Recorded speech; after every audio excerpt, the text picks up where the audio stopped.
Day 3 of changing. என்னடா வாழ்க்கை two இதாண்டா வாழ்க்கை. இந்த வீக்கெண்ட் நான் ஒரு பவர் லிஃப்டிங் காம்படிஷன் பண்ணுறதா சொல்லியிருந்தேன். அதில் வெறும் டெட் லிஃப்ட் மட்டும் தான் நான் பர்ஃபார்மன்ஸ் பண்ண போகிறேன். அதுவும் பண்ண போகிறேனா இல்லையான்றதே பார்த்தீங்கன்னா இன்னைக்கு நான் பண்ண போகிற செக்ஷன் வச்சு தான் முடிவு பண்ண முடியும். பிகாஸ் ஆல்ரெடி 2 வாரம் ரெஸ்ட்டில் இருந்தனால இப்போ என் பாடி ரெஸ்பான்ஸ் எப்படி இருக்குன்றது பார்த்து மட்டும் தான் நம்ம பண்ண போகிறோம். இன்னைக்கு ஆல்மோஸ்ட் பார்த்தீங்கன்னா 90% வெயிட் வச்சு நம்ம ட்ரை பண்ண போகிறதுனால கொஞ்சம் கார்ப் அப் பண்ண வேண்டியதாக இருந்துச்சு. ஸோ முடிஞ்ச அளவு காப்ஸுக்கு நல்லா சாப்பிட்டு தென் பார்த்தீங்கன்னா ஃபேஸில் முக்கியமாக எனக்கு தாடி இருக்கவே இருக்காது. பட் இருக்கிறதையும் சுரண்டி விட்டால் தான் கொஞ்சமாவது மூஞ்சி பார்க்குற மாதிரி இருக்கும். ரெகுலரா க்ரூமிங் ஏதாவது கொஞ்சமாச்சும் பண்ணாதான் மூஞ்சிக்கு இப்படியாவது இருக்கு.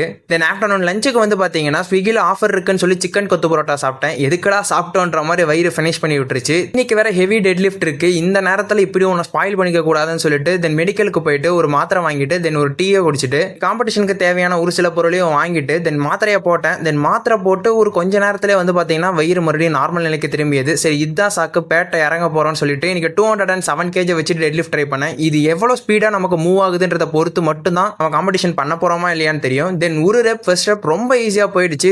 போது இதோட வச்சிருக்கணும். பட் என்னோட ஈகோ கிளாஷ் ஆகி இப்ப பாரு நான் எப்படி பண்றேன்னு சொல்லிட்டு 3 ரெப் தேவையில்லாம பண்ணிட்டேன். 3 ரெப்ஸ் பண்ணது பிரச்சனை கிடையாது. பட் இதுல இருந்து ரெக்கவர் ஆகவே நமக்கு பாத்தீங்கன்னா 3 days கூட எடுத்துக்கலாம். காம்படிஷனுக்கே இன்னும் 1 day தான் இருக்கு. நான் அவசரப்பட்டு இது 3 ரெப்ஸ் பண்ணிட்டோமேன்னு சொல்லிட்டு பின்னாடி தான் வருத்தப்பட்டு இருந்தேன். என்னோட ஃபார்ம் இப்போ ஓகே தான். பட் ரெக்கவர் ஆகுமா இல்லையான்றத பொறுத்து தான் காம்படிஷனே பண்ண முடியும். நாளைக்கு வெயிட் பண்ணி தான் பார்க்கலாம். பாய்.